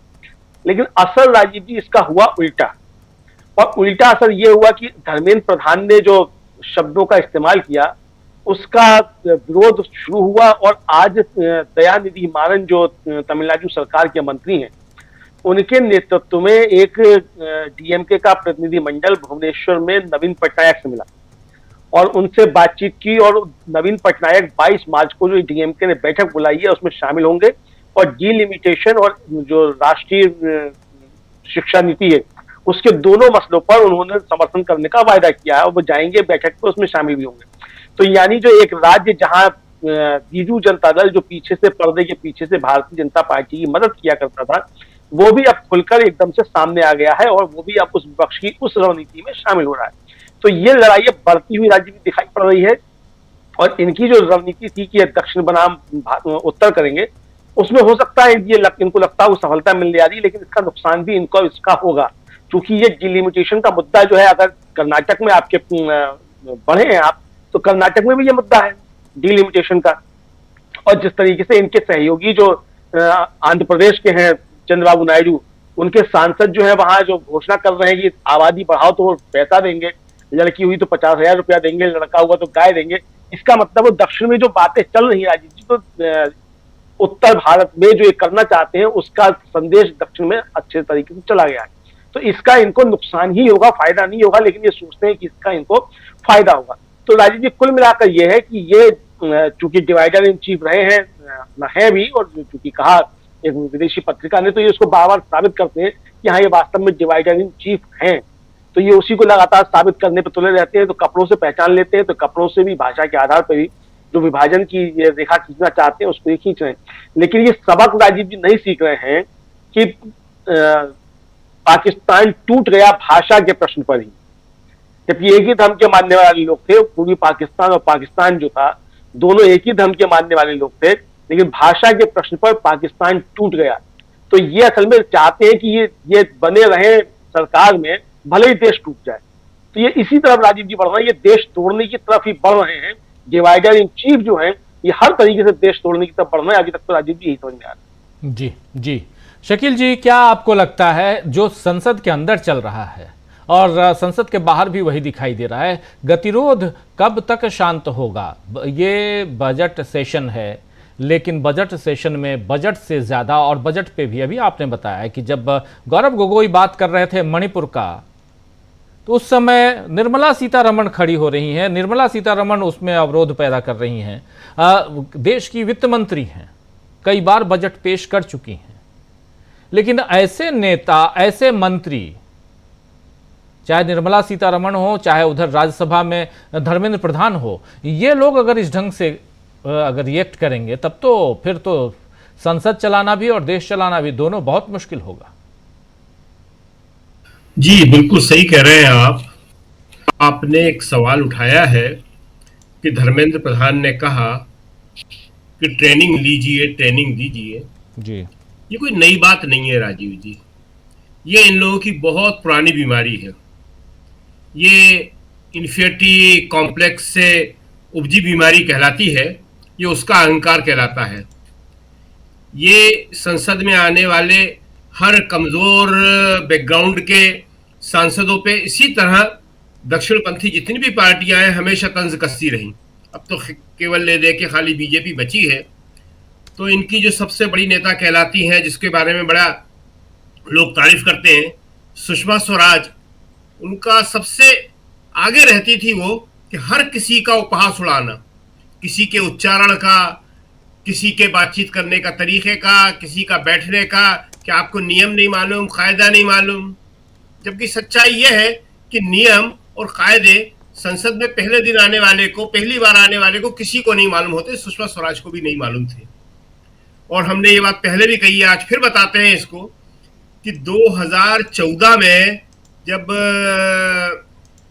मोदी जी प्रधानमंत्री बने और राष्ट्रपति भवन के बाहर प्रांगण में उन्होंने शपथ ली, उस वक्त सही हिंदी के उच्चारण के साथ सिवाय सुषमा स्वराज के इनका एक भी मंत्री, इंक्लूडिंग प्रधानमंत्री खुद नरेंद्र मोदी, भी शपथ नहीं ले पाए। लेकिन अपने लोगों से वो कह नहीं सकती। सुषमा स्वराज का उच्चारण ठीक था अच्छा था, लेकिन उच्चारण भारत में हिंदी में कभी कोई मायने रख ही नहीं सकता। इतनी बोलियां हैं कि हर व्यक्ति का, हर क्षेत्र का उच्चारण एकदम अलग है। लेकिन इसको लेके ये उपहास उड़ाते हैं। जब आम आदमी पार्टी के लोग नए नए गए थे विधानसभा में दिल्ली में, तो ये मजाक उड़ाते थे। तो धर्मेंद्र प्रधान का इस कहने का कोई मतलब नहीं होता। भाई मोदी जी की जो सबसे बड़ी ताकत है वो क्या है? बोलना, बोलना और बोलना। इसी को ये उपलब्धि समझते हैं। और इसीलिए मनमोहन सिंह को मौन मनमोहन कहते थे। ये दलित पिछड़ों के साथ उनका व्यवहार इसीलिए है। जब एक पत्थर तोड़ने वाली बिहार से लालू प्रसाद यादव ने लोकसभा में पहुंचाई थी, उसका ये खूब मजाक उड़ाते थे कि अनपढ़ है, ये क्या करेगी। और आपको मालूम है, हमने पहले भी बताया कि संविधान सभा की बैठक में इसी विचारधारा के लोग में, उसमें तो नेहरू और गांधी ने सबको रखा था संविधान सभा की बैठक, संविधान सभा में कि आइए बनाइए संविधान, सब मिलकर बनाइए। तो वहां इन्होंने इस बात का बड़ा विरोध किया था कि जिसको वोट देने का अधिकार है उसके लिए न्यूनतम शिक्षा रखी जाए। नेहरू ने इसका बड़ा कड़ा विरोध किया था। न्यूनतम शिक्षा चाहते थे वोट डालने के लिए ये। तो ये सब इनकी बहुत पुरानी बीमारी है और इसलिए इसका कोई मायने नहीं है कि धर्मेंद्र प्रधान कहते हैं ट्रेनिंग लेके आइए। ट्रेनिंग क्या होती है? लोकतंत्र में सब काम करते करते सीखते हैं। ये खुद बीजेपी के लोग जो नए नए आते थे, केवल 2 ही तो रह गए थे 1985 में। उसके बाद सारे लोग नए आए थे। वाजपेयी जी को तो खुद पंडित जवाहरलाल नेहरू सिखाते थे। उन्होंने ट्रेंड किया अटल बिहारी वाजपेयी को, और वाजपेयी जी इस बात को मानते थे। तो ये सब इनका जो है एक इन्फिनिटी से इसको कहते हैं साइकोलॉजी में। आजकल बेचारे साइकोलॉजी के डॉक्टर नहीं बोल पा रहे, समाज विज्ञानी नहीं बोल पा रहे, लेकिन अगर आप किताबें खोल के देखेंगे तो आपको मालूम पड़ जाएगा कि उसमें इन्हीं सबसे उपजा हुआ अहंकार जो है वो इनके अंदर है। दूसरी बात हम कह दें कि जो अमेरिका की बात हो रही है वो बहुत ही इंपॉर्टेंट है, और आज लोकसभा में वही बात हुई कि आप अमेरिका से टैरिफ में जो समझौता कर चुके हैं, कांग्रेस का सीधा आरोप है, गौरव गोगोई का आरोप है कि आप कर चुके हैं, वो समझौता क्या है, वो हमारे किसानों के खिलाफ कितना जाता है। देखिए, एक जो सबसे इंपॉर्टेंट बात है कि भारत ने आज तक किसी भी देश के साथ जो द्विपक्षीय समझौते हुए हैं उसमें कृषि उत्पादों को बाहर रखा है। भारत कोई भी समझौता जो है कृषि उत्पादों पर कभी नहीं करता है। क्यों? क्योंकि भारत की सबसे बड़ी स्ट्रेंथ जो है वो कृषि और खेती है। आज जीडीपी जो संभली हुई है, जिसको 6% तक लाने का ये दावा कर रहे हैं, 6% तक आ जाएगी, 6.5 आ जाएगी, उसमें से 4.5 और 5% जो है खेती का योगदान है। और अब अमेरिका जो क्या क्या चाह रहा है कि भारत का कृषि बाजार पूरी तरह उसके लिए खोल दिया जाए। कांग्रेस इसका विरोध कर रही है, कांग्रेस ने कभी नहीं होने दिया। और कांग्रेस का सीधा सवाल है कि आप किसानों के पीछे क्यों पड़े हुए हैं? किसान आंदोलन इतना लंबा चला, इतनी बड़ी तादाद में किसान मारे गए, सड़कों पे कीलें बिछाई गई, आज भी चल रहा है। आप एमएसपी की कानूनी गारंटी नहीं दे रहे हैं। बावजूद इसके, जैसा भी हमने बताया, फर्स्ट राउंड में गेहूं का उत्पादन जो है, अभी जो प्रारंभिक अनुमान है, अभी कटाई शुरू होने वाली है, अभी हुई नहीं है, होली से कटाई शुरू हो जाती है उत्तर भारत में, वो पिछले साल से थोड़ा सा ज्यादा है। किसकी दम पे? सिर्फ और सिर्फ किसान की मेहनत की दम पे। तो ये जो है एक बहुत ही बड़ी बात है। इसलिए भारत कह रहा है कृषि उत्पादों को इस समझौते से बाहर रखिए, अमेरिका के टैरिफ के दबाव में मत आइए। अभी भारत जो है 39% लेता है, कोई भी कृषि उत्पाद भारत में आता है तो उसमें भारत का टैरिफ 39% इसीलिए लेता है कि मेरा किसान जो है वो बर्बाद न हो। अमेरिका कह रहा है कि 39% नहीं, तुम सिर्फ 5% लो, ओनली 5%। और अगर भारत 5% मान गया, जैसा कि कांग्रेस को आशंका है, तो अमेरिकी कृषि उत्पाद 5% आयात शुल्क के साथ अगर भारत में आएंगे तो भारत की सारी खेती किसानी तबाह हो जाएगी। सारा बाजार अमेरिकी कृषि उत्पादनों से भर जाएगा, क्योंकि वो भारी सब्सिडी देता है अपने किसानों को, और बहुत ही सस्ता जो माल जो है वो भारत के बाजारों में भर देगा। जी राजीव जी। बिल्कुल बिल्कुल, अमेरिका की बात हो रही है, बार बार होगी अमेरिका की बात। इस बीच जो खबर आप लोगों को पहले जब प्रशांत टंडन जी के पास आया था तो आप लोगों को खबर ये मिली ही कि एलन मस्क की कंपनी जो है स्टार एक्स, शायद या कुछ और है प्रशांत जी, स्टार एक्स, हाँ, और भारतीय एयरटेल जो आप लोग यूज करते हैं, दोनों के बीच समझौता हो गया है। और हाई स्पीड स्टारलिंक है, स्टार एक्स कंपनी, लेकिन स्टार एक्स कंपनी के साथ ही, जहां तक खबर मैं अभी देख रहा था, स्टार एक्स कंपनी के साथ ही भारतीय एयरटेल का समझौता हुआ है। और उस समझौते में ये हुआ है कि हाई स्पीड इंटरनेट के लिए दोनों कंपनियां एकजुट होकर एक साथ अब भारत में व्यापार करेंगी। समझ लीजिए आप कि एंट्री हो गई यहां, जो एलन मस्क चाहते थे वो एंट्री हो चुकी है। नरेंद्र मोदी गए थे, अनौपचारिक बातचीत हुई और वहाँ जो कुछ हुआ वो आप लोगों ने देखा। जेलेंस्की की बात भी होती है, बहुत है। स्पेस एक्स, जी हाँ, मुझे बताया जा रहा है Starlink telecom space x company है और स्पेस एक्स ने। तो चलिए, ये एक सूचना है, बहुत इंपॉर्टेंट इसलिए है क्योंकि जब गेहूं उत्पाद और दूसरे खाद्यान्न की बात यहाँ हमारे साथी शकील अख्तर जी बता रहे थे, तो दूसरी चीज़ें, क्योंकि ये भोजन तो नहीं देता लेकिन व्हाट्सएप यूनिवर्सिटी का ज्ञान ज़रूर देता है और उस ज्ञान में वृद्धि हो, इसलिए अब एलन मस्क भी यहाँ साथ देंगे नरेंद्र मोदी का। ये तय मानिए आप, क्योंकि यही तो हो रहा है वहाँ पे। प्रशांत टंडन जी, आपके पास आना चाहता हूं। अमेरिका से इतर भारत की बात, और भारत में दक्षिण और उत्तर की बात कर रहे हैं हम, और आखिर दक्षिण और उत्तर के नाम पर क्यों यहां बवाल मचा हुआ है? और सबसे बड़ी चीज कि जो मतलब शुरुआत जिसकी 2021 में आपको जनगणना करवानी थी, आपने नहीं करवाई, 2025 आ गया, अभी तक कहीं कुछ दिखाई नहीं दे रहा। 2026 में डिलिमिटेशन में आपको जाना है, और उससे पहले आप डिलिमिटेशन की बात तो कर रहे हैं लेकिन जनगणना की बात नहीं कर रहे हैं। आखिर कर क्या रहे हैं? ये सवाल तो पूछा जाएगा ना। जी देखिए राजीव जी, दो सवाल बहुत अहम है, बहुत अहम, जिसपे हम लोगों को लगातार बात करनी चाहिए, राजनीतिक पार्टियों को बात करनी चाहिए, हमारे दर्शकों को बात करनी चाहिए, पत्रकारों को बात करनी चाहिए। दो सबसे इंपॉर्टेंट मुद्दे आज की तारीख में है, एक है संविधान और दूसरा है राष्ट्रीय हित, नेशनल इंटरेस्ट। ये जो हो रहा है दक्षिण उत्तर, रमजान, होली, ये सब संविधान को दरकिनार करने के लिए हो रहा है। संविधान ने सब भाषाओं को बराबर का दर्जा दिया, अभी प्रोफेसर रविकांत बता रहे थे। तो किसी न किसी प्रकार संविधान पर हमला लगातार है। ये बात समझनी होगी, क्योंकि कल भी मैंने कहा था कि अब संविधान का वो नाम नहीं ले रहे, लेकिन हमला लगातार संविधान पे है। अभी दूसरा, जब आपसे बात कर रहा हूं तो खबर आ रही है कि आरएसएस के नंबर 2 हैं दत्तात्रेय होसबोले, उन्होंने कहा है कि भारत का नाम इंडिया नहीं होना चाहिए।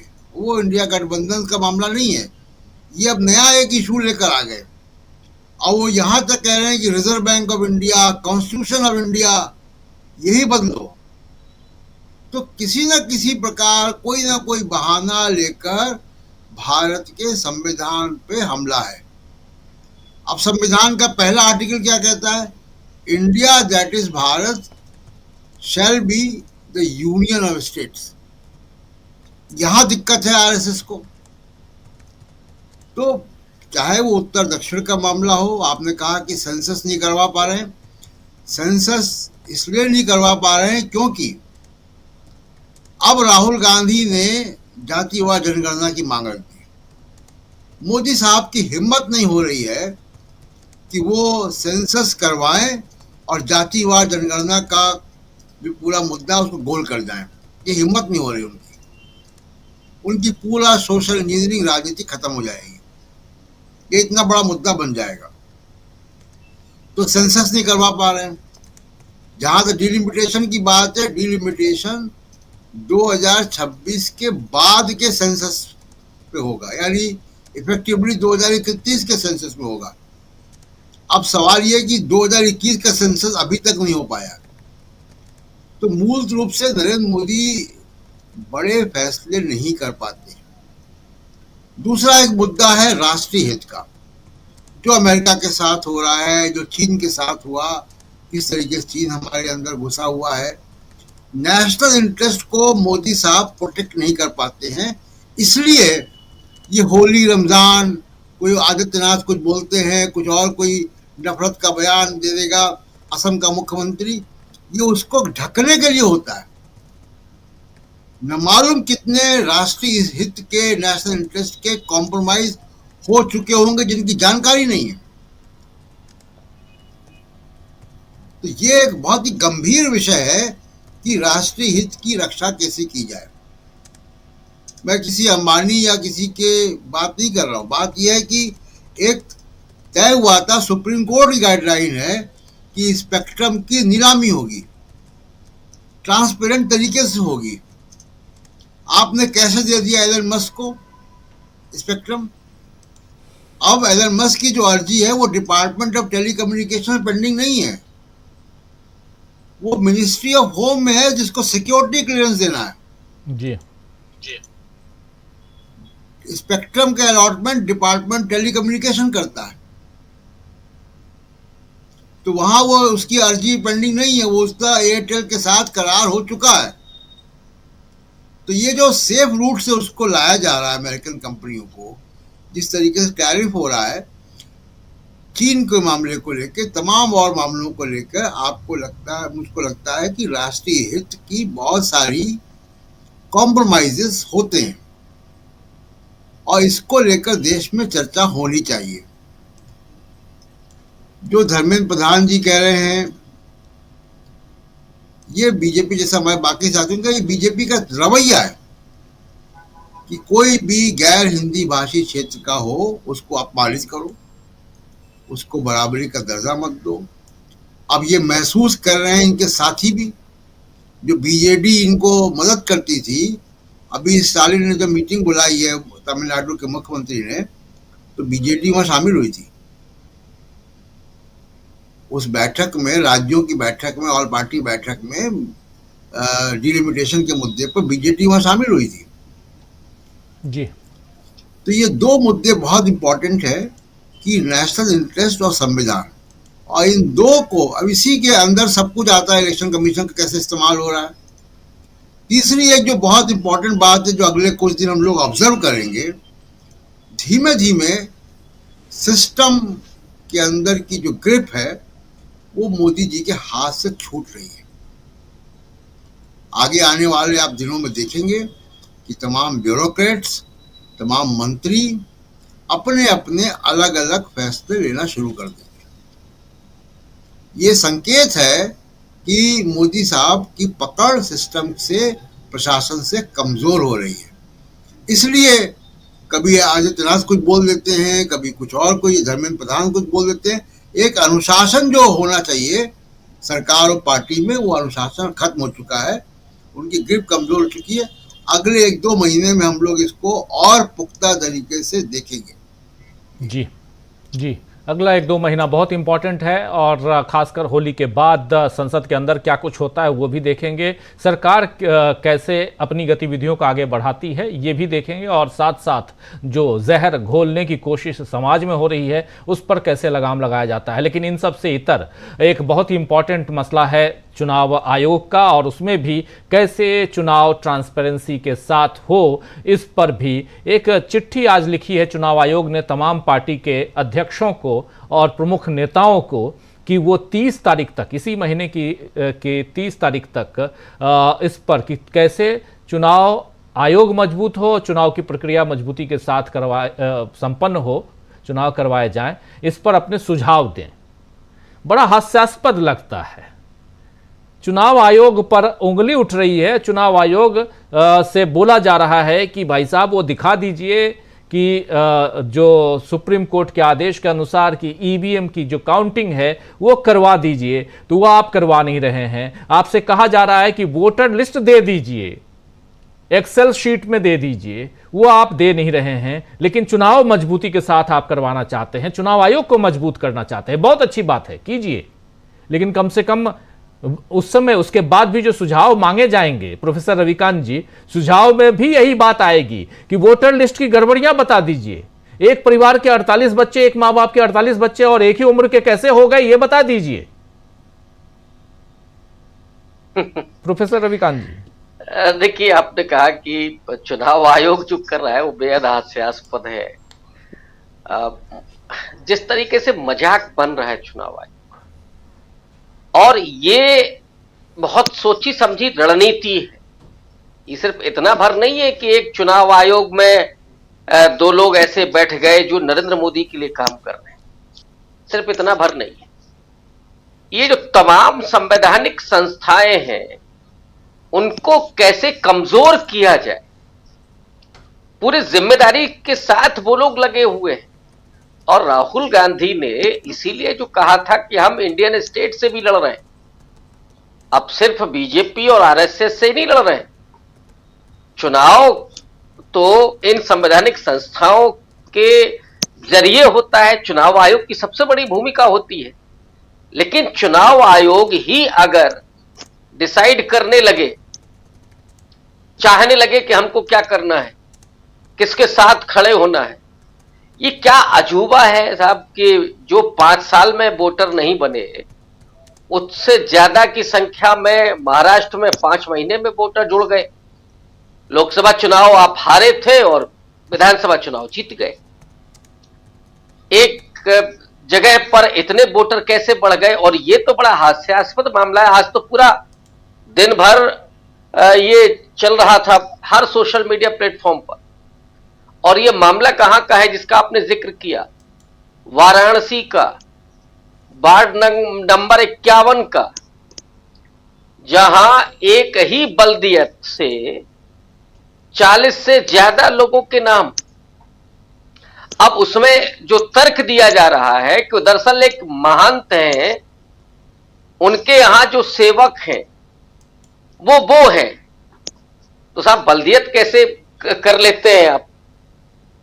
एक ही महंत हम मानते हैं कि चलिए आपके आध्यात्मिक या धार्मिक परंपरा में वो है, लेकिन किसी के पिता के नाम की जगह पर ये कैसे करिश्मा हो जाएगा? और ये इसकी संविधान इजाजत कतई नहीं देता है।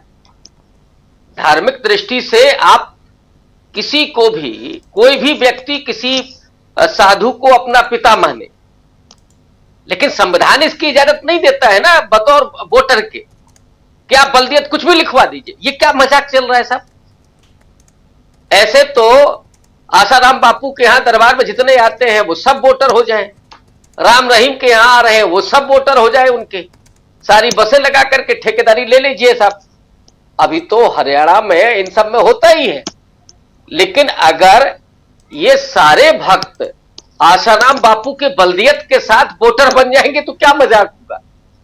तो आपको सोच करके भी कैसा लगता है कि साहब चुनाव आयोग कुछ बचा है? चुनाव आयोग का काहे पे सुझाव मांग रहे हैं? आप कुछ करना चाहते हैं क्या? आपकी नियत अगर है इज्जत बचाने की और संविधान को सही तरीके से पालन करने की, तब तो बहुत सारे सुझाव ऐसे ही मौजूद हैं। आपको मालूम होना चाहिए क्या करना है, लेकिन आपको केवल गुमराह करना है, लोगों की आंखों में धूल झोंकनी है और कुछ करते रहना है ताकि लगे कि देखिए कुछ हो रहा है, चुनाव आयोग कुछ कर रहा है ऐसा। लेकिन असल में जो आप कर रहे हैं वो सब जान रहे हैं। इस समय ये सोशल मीडिया का जमाना है, इसमें आप नहीं छिपा सकते। भारतीय जनता पार्टी और चुनाव आयोग की क्या मिली भगत है, अब ये किससे छिपा है? कौन नहीं जानता है, कौन नहीं कह रहा है। और इसी तरीके से अगर चुनाव होंगे तो ये लोकतंत्र की डकैती हो रही है। और ऐसे में आप ये उम्मीद नहीं कर सकते कि साहब लोकतंत्र हमारा चलेगा। वो मोदी जी तो कहते हैं कि मदर ऑफ डेमोक्रेसी है साहब, हम वाइब्रेंट डेमोक्रेसी बना रहे हैं। लेकिन ये कौन सी डेमोक्रेसी है कि चुनाव आयोग आचार संहिता की रोज धज्जियां उड़ाई जा रही हैं, चुनाव के समय क्या भाषण दिए जाते हैं, लेकिन मोदी जी पर कोई लगाम नहीं लगती है, वो कुछ भी भाषण देकर के चले जाए। उसका एक नया तरीका निकाल लिया गया है कि नोटिस साहब अध्यक्ष को जाएगी। तो ये जो स्थितियां हैं इस देश में, सबसे पहले इनको बदलने की जरूरत है। अब चुनाव आयुक्त की नियुक्ति आप कैसे करेंगे? लीडर ऑफ अपोजिशन और 2 सरकार के आदमी तो हो गया, बहुमत किसके पास है? जो सुप्रीम कोर्ट का एक जस्टिस शायद सीजीआई उसमें होते थे, उनको हटाने की क्या जरूरत थी? तो आप अपने हाथ में दरअसल लोकतंत्र को रख करके और जैसे चाहे वैसे उसका इस्तेमाल कर रहे हैं। और ये डॉक्टर अंबेडकर के संविधान, इस देश की डेमोक्रेसी और इस देश के ये जो 90 साल के स्वाधीनता आंदोलन से उपजे हुए सिद्धांत हैं, जो मूल्य हैं, उस सब को खत्म करने की ये साजिश। और जो हम लोग देख रहे हैं, ये 2025 का साल है, ये 240 पर अटक गए, वरना तो ये क्या करते ये हम लोग जानते हैं। वो आशंका हम लोगों को थी। अब 240 पर अटकने के बावजूद अगर ये हो रहा है, सरेआम हिंदू राष्ट्र और सरेआम, अभी बिहार में क्या चल रहा है, वहां 3 साधु सन्यासी पहुंचे हुए और वो वहां हिंदू राष्ट्र बना। नीतीश कुमार क्या कर रहे हैं? तो दक्षिण भारत में भी आपको वही करना है। लेकिन ये देश इतना विविधतापूर्ण है, इस देश में धैर्य भी बहुत है, लेकिन एक समय के बाद इस देश में वो इतिहास भी है क्रांति का, जिसमें बुद्ध भी हुए, जिसमें चारवाकों की परंपरा रही, जिसमें आगे चल करके ज्योतिबा फूले से लेकर के डॉक्टर अंबेडकर तक की परंपरा रही। तो अगर ये भूल रहे हैं कि साहब हम इंडिया शब्द हटाएंगे, रिजर्व बैंक ऑफ इंडिया किसके थीसिस पर रिजर्व बैंक बना? और अंग्रेजी से आपको काहे चिढ़ है? आप अपने बच्चों को तो पढ़ाएंगे, शिवराज सिंह चौहान का बेटा पढ़ रहा है यूरोप में, वो तो अंग्रेजी पढ़ेगा जी। लेकिन ये जो गरीब हैं, दलित हैं, पिछड़े हैं, आदिवासी, इनसे चाहते हैं आपके ये हिंदी पढ़े और कुंभ में जाकर के डुबकी लगाएं। ये धार्मिक रूप से वो इनको आप त्रिशूल बांटिए। तो इनको आप ले कहां जाना चाहते हैं? वो अमित शाह का बेटा आईसीसी का चेयरमैन बना हुआ है, वो साहब वहां उसका जलवा देखिए। ये क्या लोगों को नहीं दिख रहा है?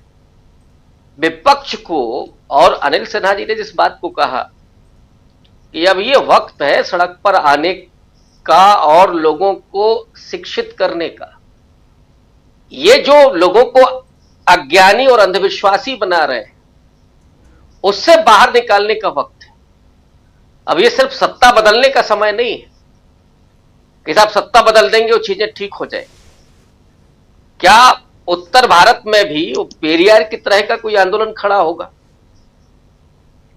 अगर वो आंदोलन खड़ा होता है तो फिर क्या होगा? बाबा साहब अंबेडकर तो ये चाहते थे कि कोई बड़ा आंदोलन भी ना खड़ा हो, हम इसी संवैधानिक प्रक्रिया से लोकतंत्र के जरिए समता और न्याय स्थापित करें और बंधुत्व तो इस देश में विकसित हो।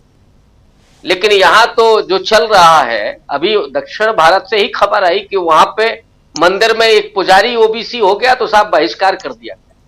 वैसे सब हिंदू है लेकिन यहां हिंदू नहीं है, यहां तो फिर दलित हो जाएगा, ये पिछड़ा हो जाएगा, ये आदिवासी हो जाएगा। महिलाओं के लिए भी क्या है? अभी जो कहा जा रहा है संभल में कि साहब होली तो एक बार आती है, कल को लड़कियों के लिए कहा जाएगा कि आप घर में बंद हो नहीं लगा है। तो जो हिंदू कोड बिल के जरिए जिन लड़कियों को यहां तक पहुंचने का अवसर मिला, वो बड़े बड़े प्रतिमान स्थापित कर रही हैं, उनको भी आप दहलीज के भीतर धकेलना चाहते हैं। इस साजिश को ये पूरा देश जान समझ रहा है, लेकिन जो लोग अज्ञानता के कूप में धकेले जा रहे हैं, जो गरीब हैं, पिछड़े हैं, वंचित तबके के लोग हैं, उनको जागरूक करके और उन्हें सामने लाने की जरूरत है। ये जिम्मेदारी विपक्ष की है और अगर ऐसा होता है तो निश्चित रूप से इनका जो षड्यंत्र है वो बेनकाब ही नहीं होगा, इन पर लगाम भी लगेगी। जी बिल्कुल बिल्कुल। अनिल जी, आपको क्या लगता है? क्लोजिंग कमेंट के रूप में अपने विचार रखिए। नहीं, देखिए, ये मैं आपको 2-3 चीजें बताना चाहता हूँ जानकारी लोगों को देने के लिए। एक तो ये जो भारतीय एयरटेल के सुनील मित्तल हैं, उस पर अक्टूबर 2014 में आरएसएस के मैगजीन पांचजन ने कवर स्टोरी की थी और कैसे जो है मतलब सबसे बड़े उद्यमी और सबसे मतलब भारत के मतलब राष्ट्र पुरुष टाइप का उद्यमी है, ये उसने बनाया था।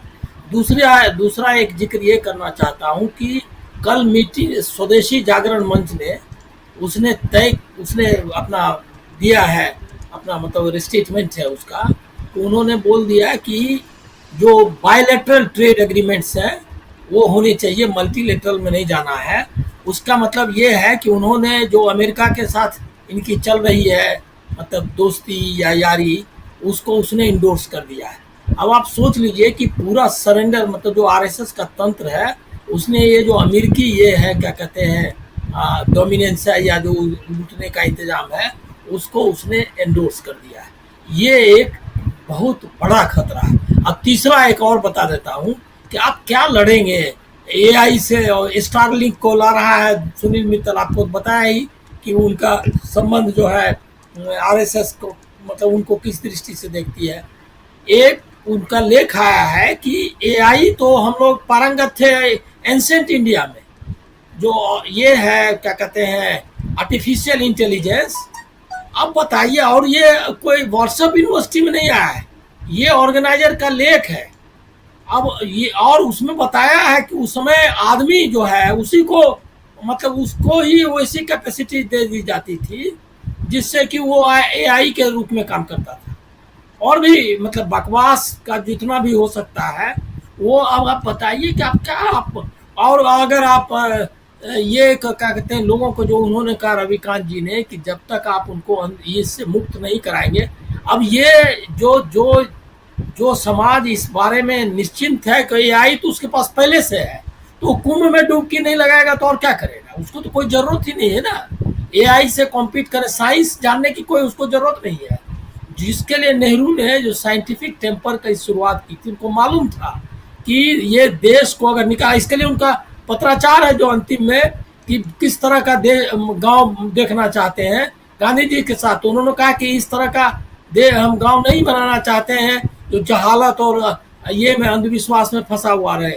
हम जो है एक मॉडर्न मतलब जो एजुकेटेड, सारी सुविधाओं से संपन्न और एक फॉरवर्ड लुकिंग जो है ग्राम चाहते हैं। बाद में गांधी जी ने उसको स्टॉप किया वहीं पे, क्योंकि उनको लगा कि इसमें कहीं दम है। वो बात बहुत आगे नहीं बढ़ी, वो बहुत 4 ये किस्तों में वो ये है, पत्राचार है। तो फाइट आपकी एक बड़ी आइडियोलॉजिकल फाइट के सामने है। और मैं आपको कहूँगा मतलब ये मतलब इसके लिए आप अफसोस के साथ कि इसके लिए न मीडिया तैयार है, न विपक्ष उसके लिए तैयार है। राहुल गांधी को अलग रख दीजिए, जो कि वो लगातार कोशिश कर रहे हैं। ये कोशिश, ये सिर्फ मामला ये नहीं है कि तमिल वर्सेस हिंदी या क्या कहते हैं संस्कृत बनाम बंगला, ये उसका मामला नहीं है। मामला है कि पूरा कंट्री जो है वो अपनी आज़ादी बचाएगा कि नहीं। वो एक नया भारत जो बन रहा था, जिसमें कि IIT all India institute of medical sciences, उसके बाद जो आप आज IT देख रहे हैं, IT सेक्टर, ये तो बहुत मतलब जिसको आप कहेंगे कि बहुत अनग्रेटफुल टाइप का, हिंदी में उसका शब्द थोड़ा खराब है इसीलिए मैं इस्तेमाल नहीं कर रहा हूँ, कृतज्ञ जो है सही रहेगा। अगर जो आम बोल चाल में कहा जाए तो वो गाली हो जाएगी, इसीलिए मैं उसका इस्तेमाल नहीं हुई। कृतज्ञ है समाज और ये भी जो कि इसको जिस तरह से लोगों ने इसको कितनी मेहनत से और कैसे यहाँ तक लाया था। और जो आज IT के बारे में भी बात की जा रही है, स्टार लिंक भी आ रहा है, वो भी राजीव गांधी ने जब खोला था इसको क्या कहते हैं टेलीकॉम सेक्टर को, और लाया था इस सैम पेत्रोदा, जिसको कि नाम नहीं लेता है लोग, कम से कम उसने किया था, उसका ये उसके कारण है। तो वो जो कैपेसिटी बिल्डिंग जिसकी बात और बार बार बोलते हैं ये कि स्किल डेवलपमेंट करना, अरे क्या खाक स्किल डेवलपमेंट करेंगे आप तो कुएं में डुबकी लगाओ और उसके बाद जो है जा कर के बाघ को और सिंह को जो है और हाथी को जो है दाना मतलब उनको उनके सामने करो। ये जो यात्रा है इनकी, और एक मॉरिशस यात्रा के बारे में भी बात करिए। मॉरिशस में जो राम गुलाम है वो चाइना इनक्लाइंड है, वो अभी देख लीजिए देश की क्या हालत है। और वहाँ भी ये जो हिंदू रक्षक संघ टाइप का कुछ है जो मोनार्की वापस लाना चाहता है। हम जो है क्या आसपास के मुल्कों को भी कौन सा पॉजिटिव, क्योंकि आइडियोलॉजिकली आप इतना पीछे और गए बीते हैं कि किसी को इंस्पायर नहीं कर सकते। अब ये बताइए हिंदू राष्ट्र और ये संस्कृत और हिंदी करते हुए आप कौन बांग्लादेश या पाकिस्तान या श्रीलंका किस मुल्क को आप प्रभावित कर सकते हैं? आपको उसके लिए एक बड़ी जो क्या कहते हैं आइडियोलॉजी चाहिए, वो रखनी पड़ेगी दुनिया को दिखा देने के लायक। वो हमने उसको छोड़ के हम कहाँ पहुंच गए हैं। अब सास बहू सम्मेलन करवा रहा है RSS। वो जो बताया उन्होंने कि महिलाओं को बोल देंगे, उसकी प्रक्रिया चालू है, अब कई बार हो चुका है, उनको घर में ही रहना चाहिए। तो ये जो है ये आप कहाँ जा रहे हैं, बहुत मतलब बहुत सीरियस मसला है, जिसको कि सिर्फ लोकसभा और इसके जरिए नहीं, बहुत आगे ले जाना है। बिल्कुल सही आप कह रहे हैं, बहुत कुछ अभी होना बाकी है। संसद का सत्र 4 अप्रैल तक चलना है और उस बीच बहुत कुछ आप देखेंगे, सुनेंगे और हमारे जरिए उस पर विश्लेषण भी सुनेंगे, देखेंगे आप। तो